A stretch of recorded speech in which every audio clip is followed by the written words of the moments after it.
Hello and welcome. My name is Luke and this thesis project is titled Blockshare. This is an automated presentation and will last 10 minutes, so there's no need to click. After presentation, you'll be directed to a non-interactive document so you can go back and view the work at your pace. The objective of the thesis was to create an intergenerational co-housing typology that creates a holistic environment for informal care through design that provides opportunities for interaction through cooking, eating, and growing.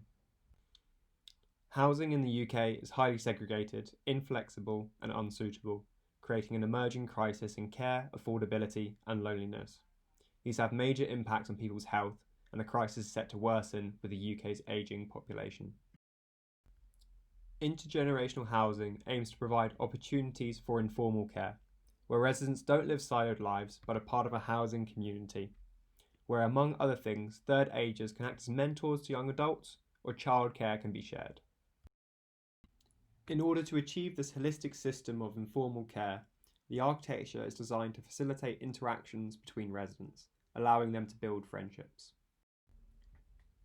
This thesis uses the spaces for growing, cooking, and eating of food as key moments where residents can meet each other. For humanity, eating together is a key way to strengthen bonds. The word companion even comes from the Latin, one who breaks bread with another. This thesis looks at young adults, families, and third agers as the three key life stages. Let's walk through the day in the life of a resident. Awake, open my eyes, and sit up on the side of my bed. It's summer, and the sun was already well up in the sky. I look around my room, which is spacious, with enough room for a place to play my instruments. I come here to play a bit of guitar when I need some time to myself. I've entered my retirement so I can use the extra space in my room for hobbies, but I know others use theirs to work or study. I get myself ready for the day and walk out of my bedroom, through a dining space and then a kitchen in order to go upstairs. I enter the shared breakfast room. There are already a few people about and I briefly say hi to a group chatting before joining Erica and Ahmed at the large table. Morning, are you still okay to keep an eye on the kids today? Erica asks. I confirm that I can and we enjoy breakfast as the room fills up with chatter about the upcoming week. After spending the rest of the morning reading in my room, it's time for lunch. Today I'm having lunch with the garden management team and I head to the kitchen on the floor of my colleague. Seeing him, I take a seat at the table he's at and I'm introduced to a couple of new members who are prepping some veg for lunch. Once lunch is ready, we move to the dining table. We close the doors and curtain to give a bit of privacy while we go through our agenda over a bowl of noodles. After lunch, I'm due to help Erica with a bit of childcare while she has a meeting. I head downstairs to the ground floor. During the day, the ground floor is often busy with people working and children playing. There is a meeting happening at the large table as I walk past towards Erica. She greets me with a hug and thanks me again for helping out. Her son is in the creche. She lets me in and I greet her son, who I know well. We head outside to the sandpit, where I'm happy to see my friend, and we spend our time talking politics and keeping the young ones entertained. Erica finishes her meeting and thanks me for helping out. I say goodbye to my friend and together with her son we walk up onto the garden wall. From here we look back on the activities of the ground floor. The creche and workspace both spill out into a garden and there are still people working in the workspace, but over the weekend the space is freed up and lots of different activities take place there. The garden is looking well maintained and the climbing plants growing up the facade's trellis are enjoying the hot summer sun. It's a beautiful place to spend an afternoon. And that's what I do until I get a text to meet a friend on the rooftop.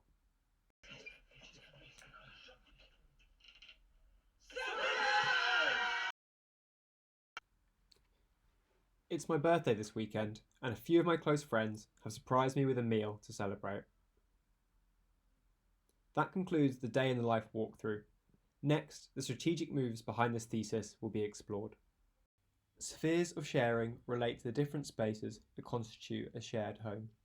The closer to the centre of the sphere, the more private activities take place, starting with the private bedrooms, then the dining spaces, creches, and kitchens. These spaces form the most intimate spheres of sharing. Next are the spaces shared by the block as a whole, consisting of guest rooms, workspaces, utility, and a workshop.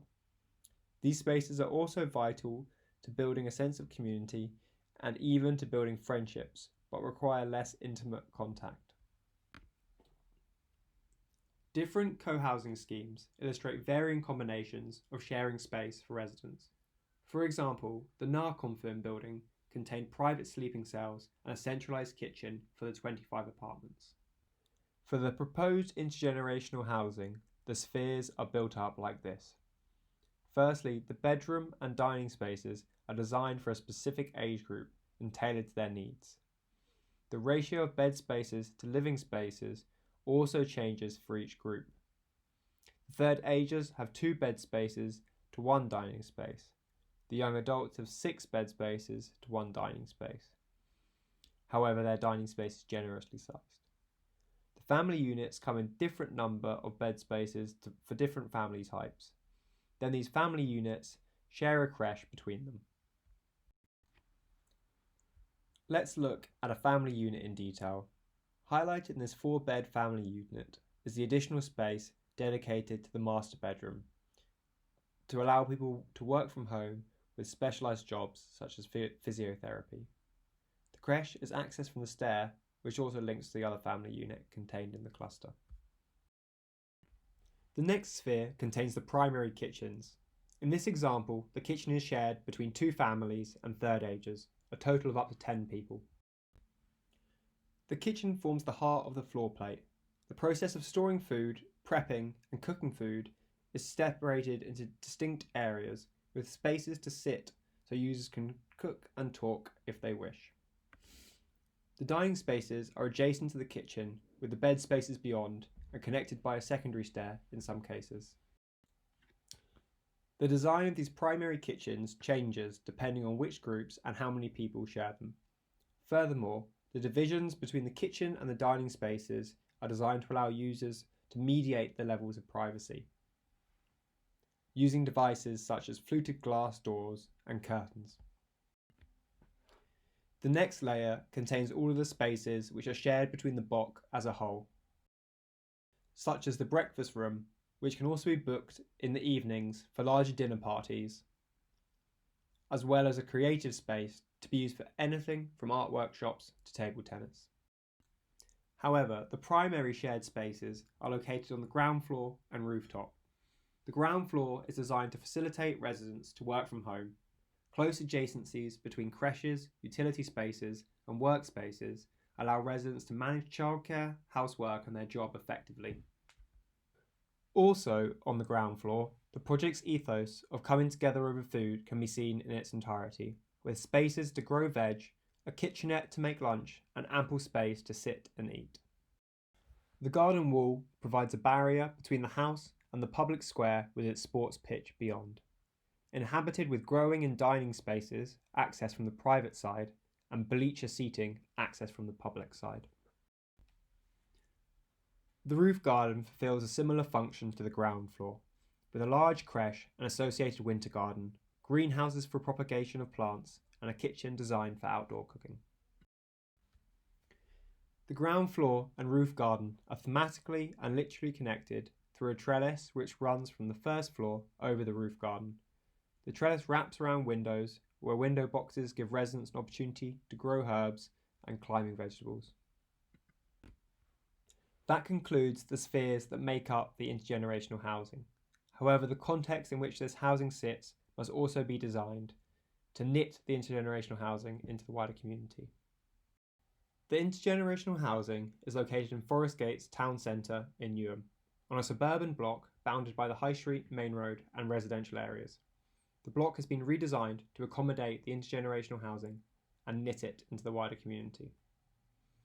The design aimed to redirect the primary movement that went around the block instead through the site, through 2 public plazas and an internal car-through street, creating a range of public spaces that allow users to dwell outside easily.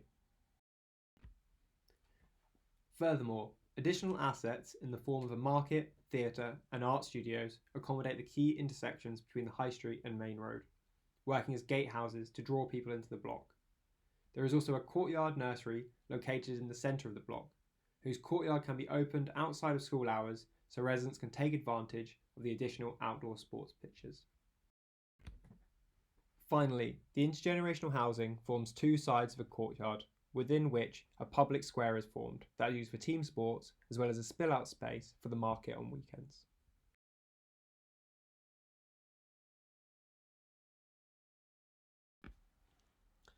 Thank you for listening, and I hope you enjoyed the presentation.